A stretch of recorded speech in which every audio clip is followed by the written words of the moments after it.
Senhor presidente, senhoras e senhores expositores, senhoras e senhores senadores. Senhor presidente, em primeiro lugar, eu gostaria de dizer que estamos de acordo com as colocações feitas aí pelo secretário de Fazenda do Norte, Nordeste e Centro-Oeste, tanto o secretário da Fazenda de Goiás quanto o secretário da Fazenda da Bahia. Eu gostaria só de colocar aqui a questão do fundo de compensação, senador Walter. Primeiro, o fundo de compensação não se justifica, o ICMS é um tributo do Estado, ele não tem assento para definir as perdas, é o fim do mundo. Não se pode tolerar uma coisa dessa natureza.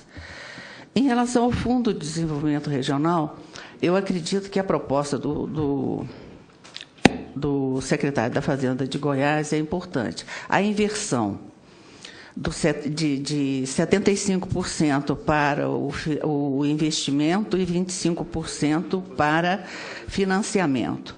Ou então a proposta do próprio secretário da Fazenda da Bahia, quando coloca a questão de permanecer como está, mas com a União oferecendo incentivos fiscais. Eu acho que é uma alternativa também a ser discutida. Em relação ao CONFAS, eu acho que a unanimidade só se justifica se os convênios forem autorizativos e não impositivos, porque, do contrário, nós estaremos na situação que sempre estivemos, de ser um Estado que é obrigado a fazer os incentivos que o próprio CONFAS determina. Em relação ao Fundo de Desenvolvimento Regional, eu acredito que uma das coisas que mais perturbam todos que estão discutindo essa questão é estabelecer a fonte de recursos desse Fundo de Desenvolvimento Regional.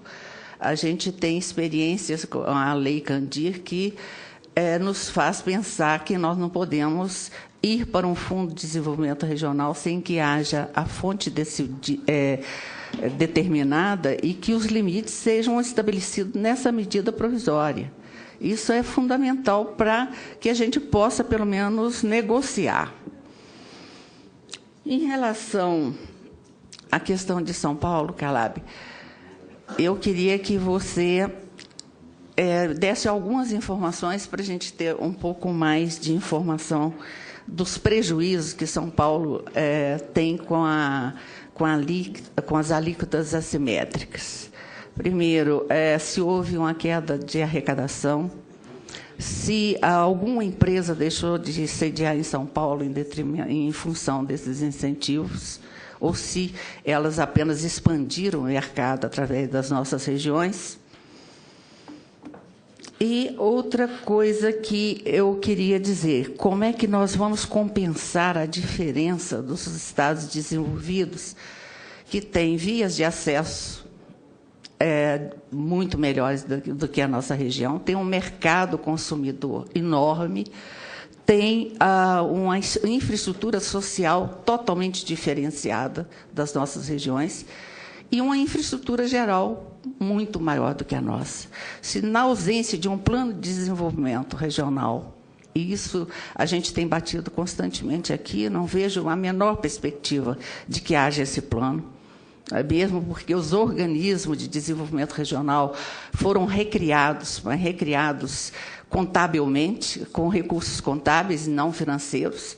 Então, eu gostaria de saber qual é a proposta, como é que nós podemos embarcar numa alíquota igual, de 4%, enquanto vamos perder o maior instrumento que nós temos de desenvolvimento regional, que foram mecanismos criados por esses estados para compensar essas diferenças que nós temos nos estados do Sul.